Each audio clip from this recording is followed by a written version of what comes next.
The last weekend of February I went to London with my family for my mum's Christmas present, which was going to see Cats the musical. I think I can safely say that no one in my family loves Cats as much as I do. I at one point had like a book I possibly showed in a previous video. I have the fandom book, but Cats was what started that off because I wanted a special book where I could print out pictures of the cats and stick their faces in and write about them, because I'm very cool. My obsession with cats was, I don't know, circa GCSE era for me. But it does mean that I know them all by sight. Like, I know their names by their costumes and by their facial makeup. It's one of those things where you go to the movie or you go to the show and you're already a massive fan and it just enhances the experience by like times 10, and it's great. So I was really excited for this. And we went in and we sat down. We were like in the circle, so not right at the bottom, but the circle above that. The set was gorgeous actually, because it's Cats is like set in a junkyard, and the set kind of like was on the stage, but there's no orchestra pit, so the stage comes right up to the front row of the stalls, and it kind of spreads out either side of the stage up to the boxes, which is really, really neat. The cats clamber all over it. It's one of those sets where you just want to climb all over it like a tiny child. It looks really, really fun. The starting music, and with the lights, the little eyes lighting up in the darkness, I had such goosebumps. I was so excited, I couldn't stop grinning. It was quite a magical experience for me. I knew, like, pretty much as soon as it started, I'm gonna make a reaction video that is gonna be completely incomprehensible to anyone who hasn't seen Cats, or at least isn't a fan of it. I really love it, but I don't understand why other people do.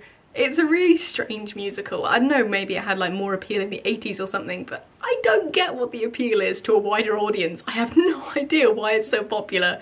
It's cats. It's cats. It's people dressed as cats dancing on stage. It's not even really got a proper plot.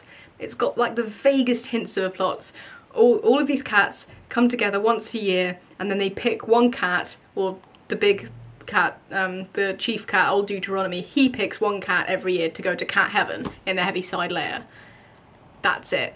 And then mostly it's just character pieces, which I think that's what really appeals to me, because there are so many different characters and you can make up a lot of it. You can guess at the relationships between each of them, and you know, it's up to a lot of interpretation, which I really, really like. But it's just the vaguest line of plot ever. It's great. The musical pieces, they're not really linked a lot of the time. You know, there's no like unifying style really, other than just camp, I guess. I don't get why other people like it. It's great and I love it, but it's kind of a weird musical. I'm really, really used to the filmed version from the 80s, I think it's the 80s. So I'm really used to those particular interpretations of the characters.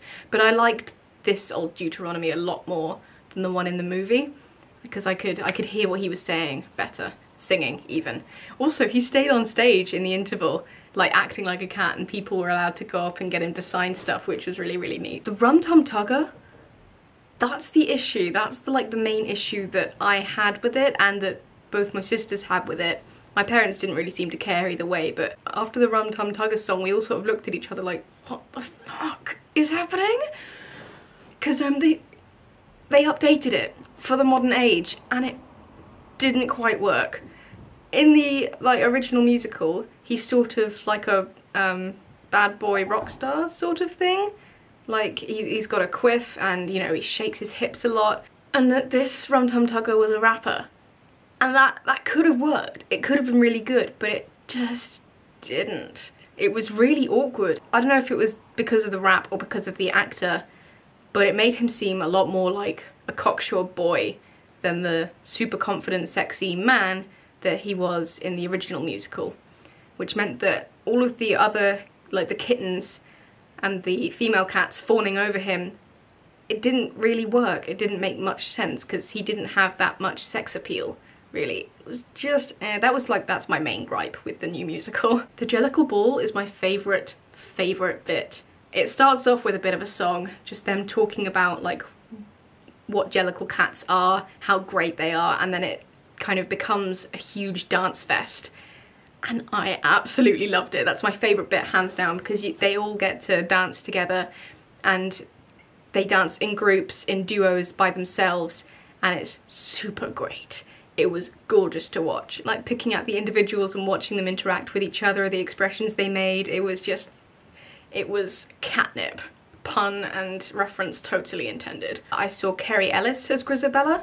I don't know when Nicole Scherzinger stopped doing it, but it was in the original run. We caught the last day of the first run that they did. They've extended the play now.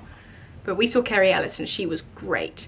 Also, her bit, the first time she sings Memory, or the first time that like she comes on stage and has a bit of a solo by herself, it's the solitude that really, really like emphasizes her ostracized position, because previous to that, even when a cat has had a solo, they've been surrounded by loads of other cats in the background and dancing with them, singing with them, backing them up. They're always there. They're always in a big group. With Grisabella, the only person who was there in the background was old Deuteronomy, and he was completely in darkness. And it was so sad. That really, really like hit it home. I don't know whether they did it as well in the movie, but for me it was so sad, like watching her try to recapture her youth and trying to dance on her own.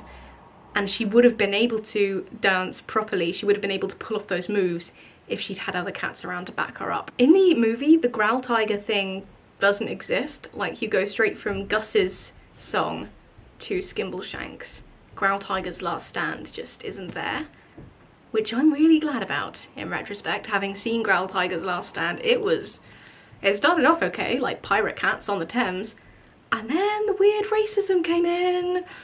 Like, okay, sure, these poems were written in the 30s, product of the times and all that, but ooh, it was kind of skeevy, not gonna lie. It's like blatantly acknowledged that Growl Tiger is hugely racist. He says, like, he hates foreign cats, particularly Siamese and Persian cats. And then the Siamese cats kind of come and ambush him and kill him. They, like, shove him off the plank. The portrayal and the song just, gave me the Wiggins a little bit, to be honest. McCavity was super cool, but obviously the best thing is the McCavity song between Bomblerina and Demeter, and oh, it was so good. It was so good. That is such a great song. Everyone knows that song. And the different ways that they react, because Bomblerina kind of has, I think they're meant to be sisters. I see them as sisters anyway, but Bomblerina seems to be the older one, Demeter the younger one, and they've both obviously been involved with McCavity in the past, and Demeter seems to be really sketched out by him, and Bomblerina kind of has, you know, sexy memories almost.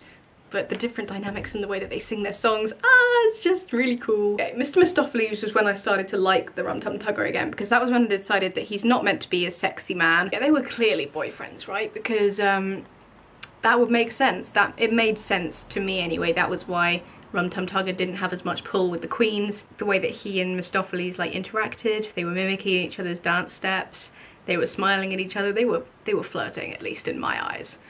It was adorable. And it looked like, you know, Rum Tum Tugger was really taking the moment to, you know, show everyone, look at my boyfriend!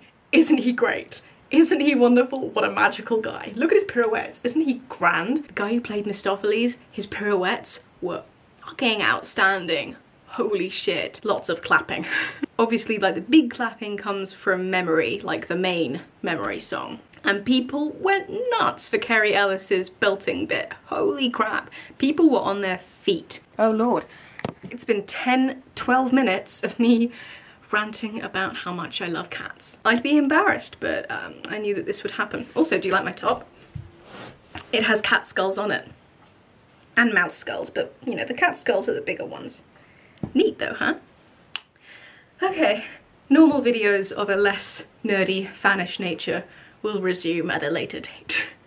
If you're here at the end of this, congrats. You're either a huge fan or you're indulging my enthusiasm.